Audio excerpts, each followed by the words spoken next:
guys, you're welcome to DSSG Nation. So if this is your first time watching a video from DSSG Nation, do make sure to subscribe and hit the bell button so we can notify you about it. So today we are going to be talking about the organ liver. So pick your paper and your pen and let's get started. Hi guys.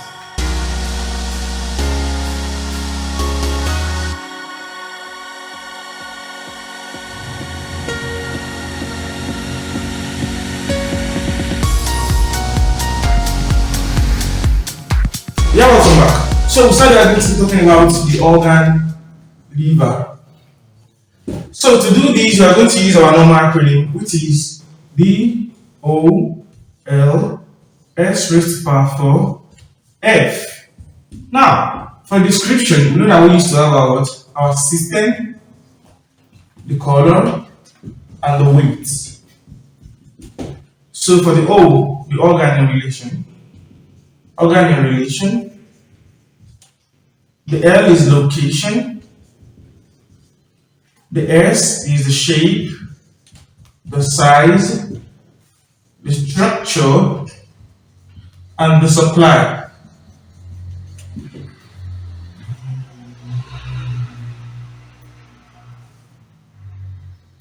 So the F is the function of that organ. Now, not to waste our time for the system, you can just start by saying the liver is an accessory organ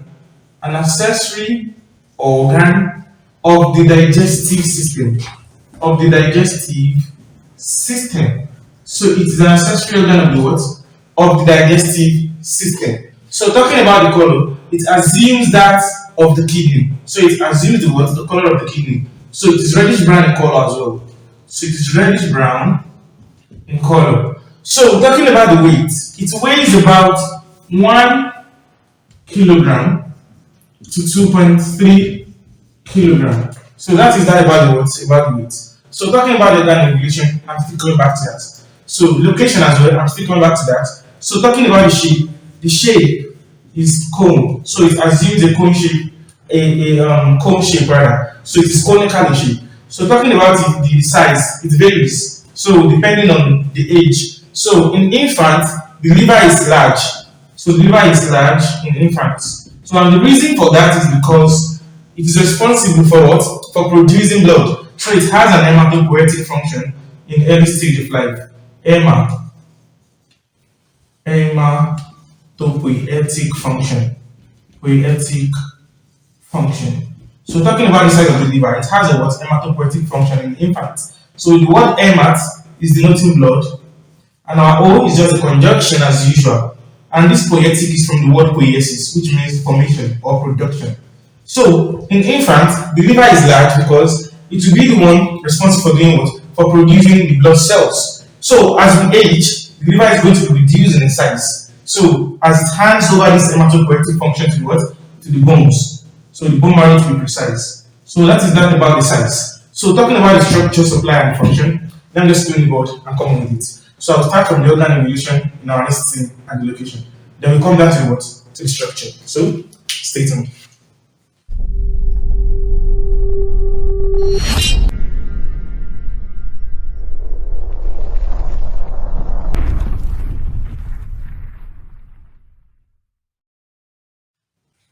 Yeah, welcome back. So talking about the word, the location and the organ in relation. So the liver is just like this. So something of this nature.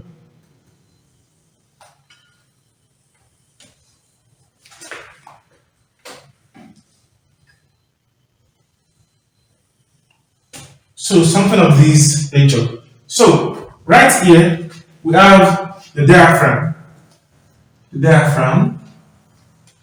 So this region we have the esophagus coming downward.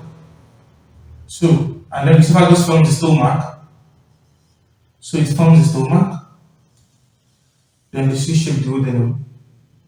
So the esophagus forms the stomach, and then the C-shaped duodenum.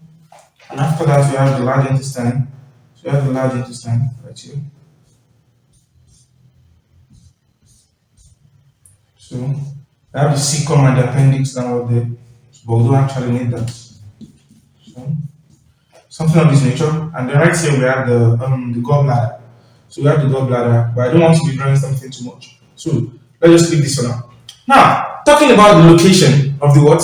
Of the liver. Using our knowledge of the main abdominal pelvic region, this liver it just lies like this. So from this place, and it runs through this place, and then it terminates here.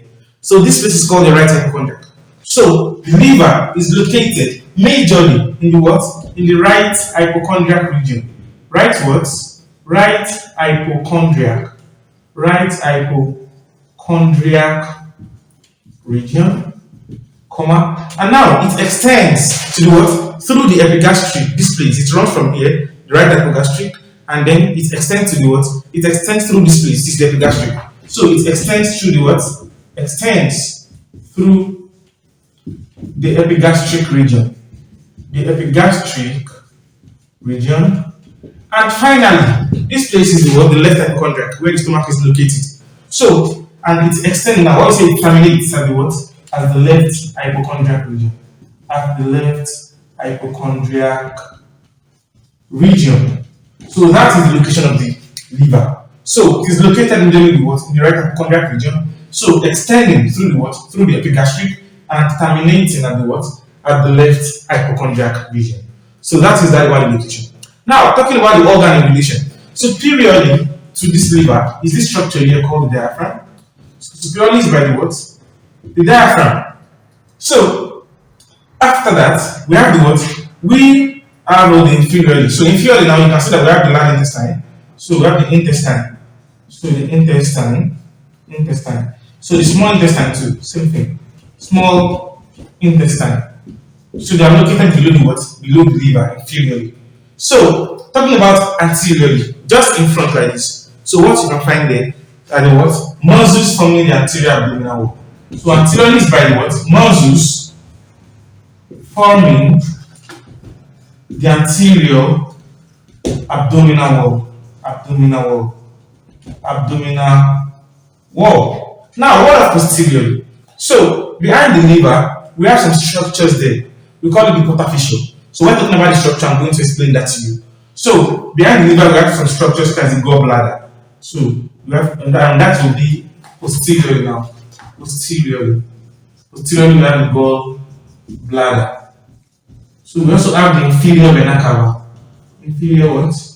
Inferior vena cava, the hepatic vein. So etc. So that is for the what? That is for the organ in relation and the location. So let us explain the word and then we'll talk about the structure of the liver proper. So stay tuned.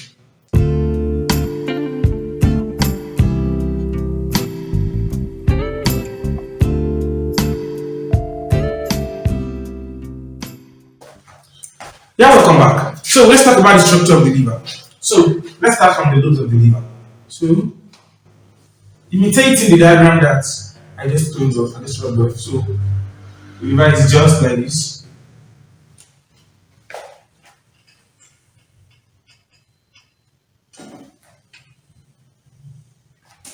Now, this liver, it has majorly or primarily two lobes. So the first one is this lobe right here, and the other one is this smaller wedge-shaped lobe. So looking at this, if we have to place this liver inside my abdomen, so it's going to lie like this. So it means from this side is from the right, and then this side is the left. So it means this side is the right lobe of the liver. So that is the first lobe, the right lobe. So it is the what? The larger right lobe. And the second lobe is called the smaller left lobe. So you can just call it the left lobe straight up. Left lobe of the liver. So the shape is wedge. So they call it smaller wedge-shaped lobe. Smaller wedge-shaped. So wedge-shaped lobe. So those are the what? The primary features. I mean the primary lobes of the liver. So and these two lobes they are divided by this ligament here. We call it the falciform ligament. Falciform ligament. So it is the one responsible for dividing the lobe, for dividing the liver into two lobes. Now, after that, what are we supposed to talk about? We have two other lobes. So this is the anterior view of the what? Of the liver. So if I am to tilt it to show you the posterior part. So like let's say this is the anterior now. So if I'm to tilt it like this and show you the posterior part of the liver, you are going to find some other lobes. So let's bring in another view like this. So let's take this posterior view. So this is the posterior view of this diagram. So just right here and right here, which means at the posterior side of the right lobe, we have two sublobes or two further lobes. So the first one is called the quadrate lobe, and the other one is called the caudate lobe. So those are the four lobes of the liver. So primarily we have the right lobe and the left lobe. But on its posterior side, we have the caudate and the what? And the caudate lobe, making four lobes. Now, talking about the inner part of the liver, what is inside the liver? So that is what we call the functional unit of the liver. So I'm going to rub the board and start with that. So stay tuned.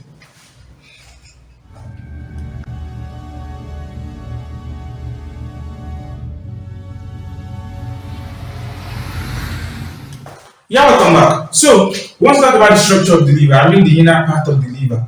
So, the inner part of the liver, we know the liver is divided into lobes. So, the inner part of the liver is subdivided into what? Into lobules. We call them lobules, or you can call them lobes, and now you choose to use yours. So, now, these lobules, they are also called the functional units of the what? Of the liver. Just like the nephron is the functional unit of the kidney. So we have about 1,000 lobes. Sorry, 1,000 lobes rather. 1,000 lobes in a liver. Now, these lobes, they are hexagonal in shape. So what is the meaning of that? We say they are hexagonal in shape. It means they look like hexagon, our secondary school mathematics. So this is the shape of, this is an hexagon rather. So 1, 2, 3, 4,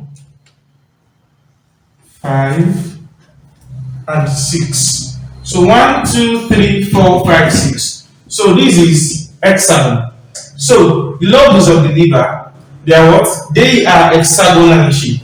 And now they are now made up of what? They are made up of cuboidal cells. So these hexagonal structures, these lobes, they are made up of what? They are made up of cuboidal cells. So let's assume that these are our cuboidal cells now. So let's pick it this way. Let's run it this way.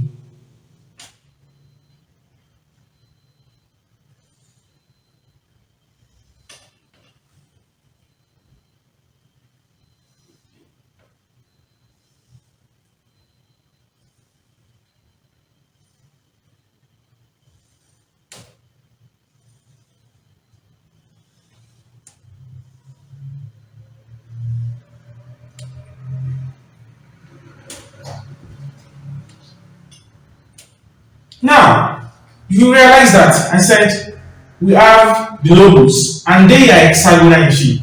That fact is already established. Now, within these lobes are cuboidal cells called hepatocytes. So, these cells now, they are cuboidal in shape and they are what? They are called hepatocytes. So, I'm using that dot to denote their nuclei. So, that's the nucleus. So you realize that these hepatocytes, so they are called hepatocytes. Hepatocytes. So the word hepat in front, the denote the liver, the O is the conjunction, and the site means cell. So these cuboidal cells, they are what? They are hepatocytes. They are the cell of the liver. So, the hepatocytes, they are what? They are cuboidal cells. And they are arranged in what? In rows. So, for example now, let's assume that we are an assembly gland. You know, we are going to be assembled according to our classes. So, let's assume that this is for senior secondary school 1, this is for senior secondary school 2. So, each and every one of us, we are going to do what? We are going to form a row. Now, we are going to have two sides. So this will be the first side. So the side here, and the second side will be the side right here. So same thing for this second row. They have one side here and another side here. So same thing goes with the what? with the cuboidal cells of the liver that are arranged in what? In rows. So if these are the cuboidal cells now, this is their first side and this is the other side. I really hope you get that. Now, this first side, it contains a kind of blood capillary. Blood what? Blood capillary called the sinusoid capillary.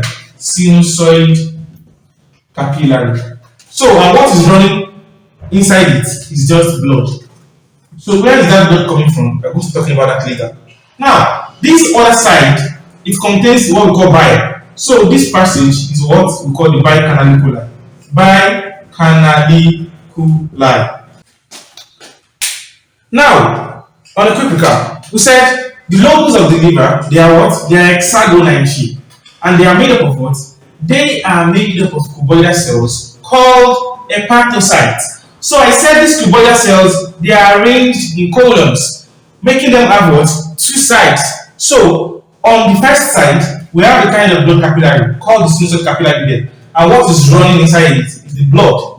And on the other side is the biochemical, which is just like a passage for what? For bile. So and what is running at the other side is the what? Is the bile. So since you have bile right here now, and we have blood inside this place, since we have blood here, we are going to have the bile here like that. So blood will be here. So bile will be here. So blood will be here as well. And then bile will be here. So on their first side, they have the what? They have the blood. On the other side, the what? The bile. So that is that about the what? About the lobes and the cuboidal cells called hepatocytes. Now, at the center of this hexagon is what? Is a vein called the central vein. The central what? The central vein. So the blood is going to be emptied into the what? Into the central vein. And don't forget, we said we have about 1,000 lobes in the what? In the liver. So this is just a single lobe. So let's assume that this is another lobe, which has central vein. And then we have another lobe right here, with another what? With another central vein. So these central veins now, they are going to unite together. They are going to meet up. So they are going to unite.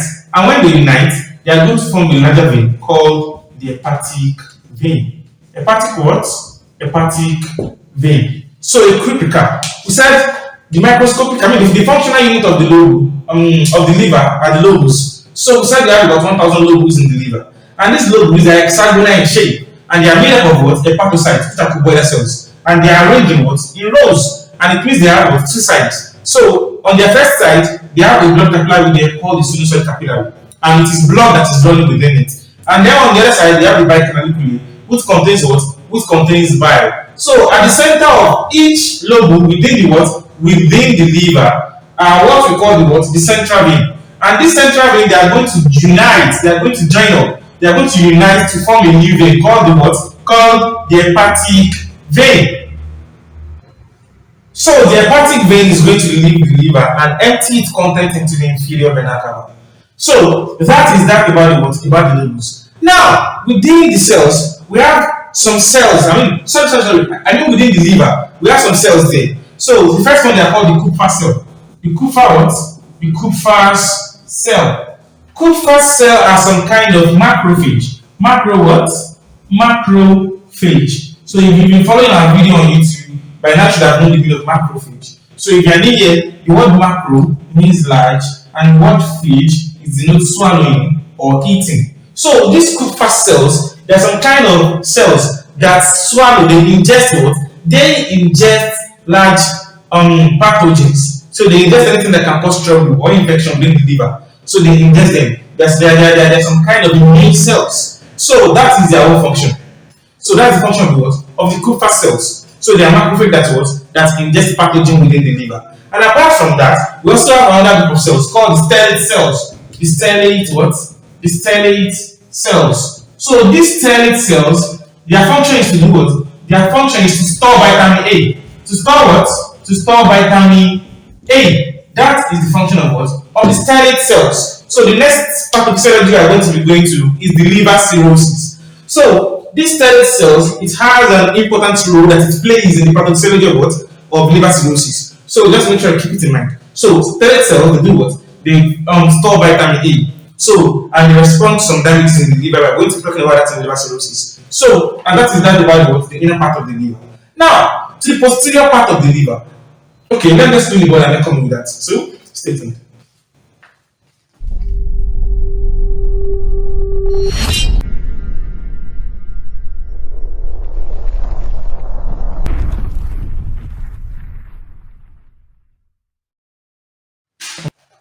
Yeah, welcome back. So we said we're going to be talking about the posterior part of the what of the liver. So not to waste our time, the posterior part of the liver it presents with what we call the porta fissure. The porta what? The porta fissure. Now, this porta fissure it is just some kind of quota of entry and exit for some things. I mean, it's just the what? The quota. The quota of entry or exit. Entry or exit for some vessels. For some what? For some, let's just some structures. Because not all of them are vessels. For some structures. So, what are these things that forms the porta fissure behind the what? Behind the liver? So, the first one is what we call the portal vein. Portal vein. So, this portal vein, what is it all about? The portal vein receives blood from 5 different organs or even more. So, as I'm writing it now, I'm going to get the number. So, it receives blood from what? From S, P, S, S, L. So, 1, 2, 3, 4, 5. From different 5 organs. From 5 different organs, rather. So, the first one is the stomach. The second one is the pancreas. The third one is the spleen. The fourth one is the small intestine. Small intestine. And the last one is the large intestine. The large intestine. So, if this is our liver, just for example, let's assume that this is the liver.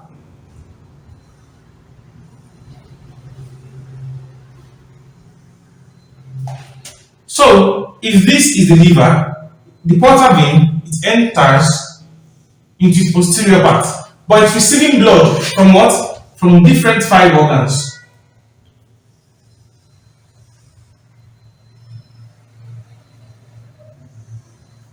So a small intestine right here. So then we have the large intestine, 5 from the appendix. So the cecum. So and then it forms the hepatic flexure right here. But let's leave that for now. So let's close it like this. So the intestine is the continuous way. This way down. Intestine. So the intestine.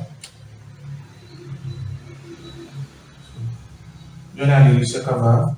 Here we have the pancreas. We have the pancreas. So we have the pancreatic papilla. Then we have the spleen just behind this place. So we have the spleen. So we have the spleen. So this is the stomach. This is the spleen. This is the pancreas. And this is the small intestine. Small intestine. And this is the large intestine. The large intestine. Now, all these organs, they have what we call their own venous drainage. That is the vein that carries blood away from them. So, for example, now, this stomach, the gastric vein, is going to drain out its blood and it is going to unite inside this vein called the portal vein. So, it's going to empty its blood its content into the portal vein. And the same thing with the small intestine and the large intestine. So, what drains blood away from the large intestine and from the small intestine is the superior and the inferior mesenteric artery. Oh, sorry, mesenteric vein. So, we're still going to get there. So, and then from the pancreas as well, and finally from the what? From the spleen. So, all these organs, they are going to do what? They are going to empty their blood into the what? Into the portal vein. And then the portal vein is going to take it into the what? Into the inner part of the liver.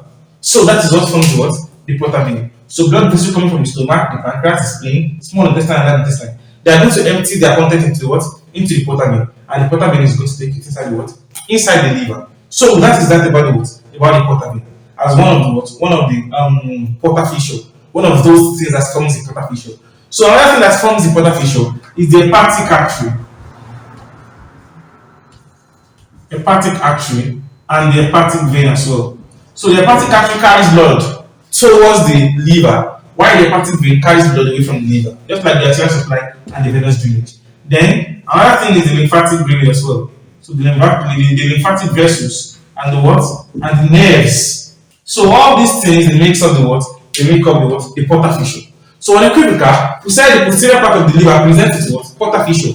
Outside the porta fissure contains some kind of structures such as the porta vein, 1, the hepatic artery, 2, the hepatic vein, 3, the lymphatic vessels, 4, and then the nerves, 5. So inside the porta vein, it receives blood from what? From 5 different organs, and the acronym is SPSSL. So we have the stomach, the pancreatic, spleen, small intestine, and what? And the large intestine. So inside the hepatic artery, it conveys blood, it carries blood towards the what? Towards the liver. And the hepatic vein is drains blood out of the liver and unites it with the inferior vena cava. So and then the lymphatic vessel and then the nerves. So they all form the what? They all form the porta fissure.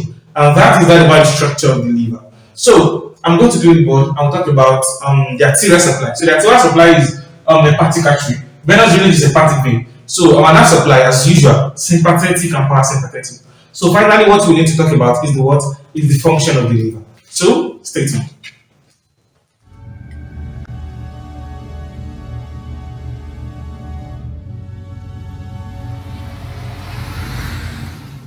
Yes, to the final slide for today, the function of the liver. So the liver has different type of function.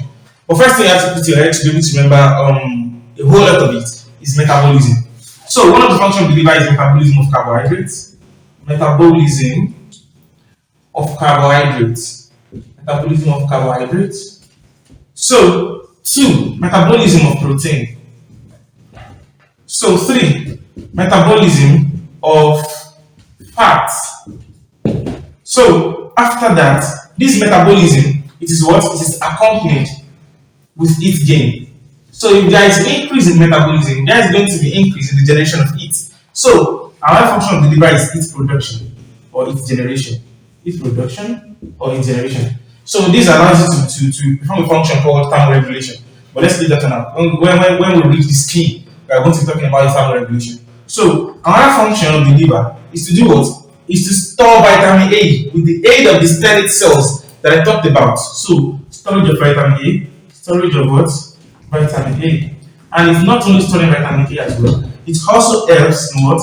In storage of iron. So storage of iron. So 6, 7, you can see many more. It breaks down some hormones. So such as estrogen. So it helps in the breaking down of estrogen. Breaking down of what? Breaking down of estrogen. So not estrogen alone, it helps in breaking down aldosterone as well. So it breaks down aldosterone. After aldosterone, it also breaks down parathormone, I think. Yeah. Oh, antidiuretic hormone, very sorry. So antidiuretic hormone, antidiuretic hormone. So and so on and so forth. So that's, or let me say, those are the function of the what? The function of the liver. So you can still have more and more and more. So a quick recap for the liver. So I said the liver is an accessory organ of the what? Of the digestive system. And we said it is reddish brown in color. And then we talked about the weight. It weighs about 1 to 2.3 kilograms. And then we said, talking about the size, it is larger in infants, but as we grow old or as we age, it reduces in size. So it is bigger in infant because of its hematopoietic function. That is, it is responsible for producing blood cells. So, and that function is going to be overtaken by what? By the bone marrow. So as we age. So that one aside, talking about the size, sorry, the shape. So it is conical in shape. And after that, we talk about the structure. We said it has 2 primary lobes, which are what? The right lobe and the left lobe. So the right lobe is larger and the left lobe is smaller and it is wedge shaped. And then we said on the posterior side we have 2 further lobes. So and those are the caudate and the what? And the caudate lobe. So the caudate and the caudate rather. So after that we talked about what? We talked about the falciform ligament, which is responsible for doing what? For dividing the liver into what? Into the right lobe and the left lobe. So after that we talked about the lobes. So we said the lobes are the functional unit of the what? Of the liver. And we have like about 1,000 lobes in each what? In each liver. Sorry, in the liver strictly, because we don't have 2 livers actually. So we have what? About 1,000 lobes in the liver. And then we said those lobes, they are hexagonal in shape. And they are made up of hepatocytes, which are cuboidal cells. So these cuboidal cells are arranged in what? In columns. So on one of their sides, they have what? They have a kind of blood capillary called the sinusoid capillary. So this sinusoid capillary, what is inside it is actually blood. So it is receiving blood from the hepatic artery and the portal vein. So I forgot to say that. So that one side. So and then on the other side you have the what? You have the biochemical, which is a passage for what? Which is a passage for bile. And after that, we said at the center of each lobe within the liver is a central vein, which unites to form the what? The hepatic vein. And then this hepatic vein, it empties its contents into the inferior vena cava and then right into the what? Into the heart. So after that, we talked about some specialized cells within the liver. So we said we have the Kupffer cells, that they are macrophage, they have to ingest pathogen. And then we talked about the stellate cells that we are going to be needed in liver cirrhosis. The function of the stellate cells to do what? Is to synthesize, to store vitamin A. So after that, we talked about the posterior part of the liver, so which presents with the fissure, the posterior fissure. So we said this posterior fissure is made up of different structures, such as the portal vein. And portal vein receives blood from what? From 5 different organs, and the acronym is SPSSL. So the stomach, the spleen, the pancreas, the what? SP, S. So that is the stomach, the pancreas, then the spleen, then the small intestine, and the large intestine. So those are the what? Those 5 organs that the portal vein receives its blood from, and it takes the blood into the what? It conveys it to what? Into the liver. And after that, we said that the hepatic artery being part of the hepatic fissure, or the portal fissure rather. So the hepatic vein, which is the venous drainage. And then we said the nerve supply is sympathetic and parasympathetic. And after that, we talk about the function of the liver. So here we are. So and that brings us to the end of this video. So if you enjoyed the video, do make sure you give it a thumbs up. And if this is the first time watching the video from the SSG Nation, do make sure to subscribe and hit the bell button so we can notify you whenever we create a new video.